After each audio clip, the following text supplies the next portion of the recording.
बाळ, फ्रीजमधून श्रीखंड काढ ना. आम्ही पूर्वी घरीच बनवायचो श्रीखंड. त्याची चवच वेगळी होती. आता काय सगळं रेडीमेड. आजी, हे श्रीखंड खाऊन बघ. आज तुझ्या आईनं घरीच बनवलं की काय? हे आहे गोकुळचं श्रीखंड. अगदी जिभेवर रेंगाळणार. जिभेवरच नाही तर मनावरही रेंगाळणार. गोकुळ श्रीखंड, मनावर रेंगाळणार.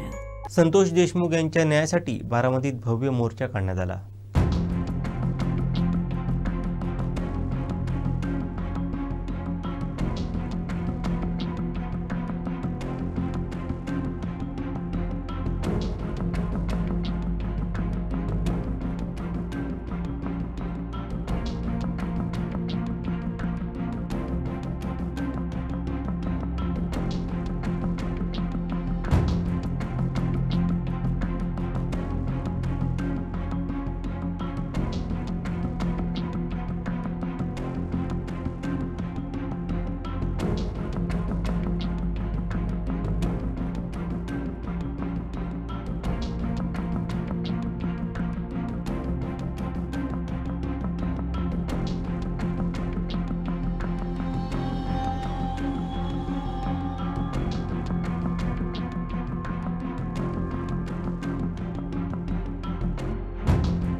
आमचे दिवसभरातले सर्व अपडेट्स, ताज्या घडामोडी आणि थेट लाईव्ह पाहण्यासाठी सबस्क्राईब करा, लाईक करा कोकणचं नंबर 1 महा चॅनल कोकण 7 लाईव्हचं YouTube चॅनल.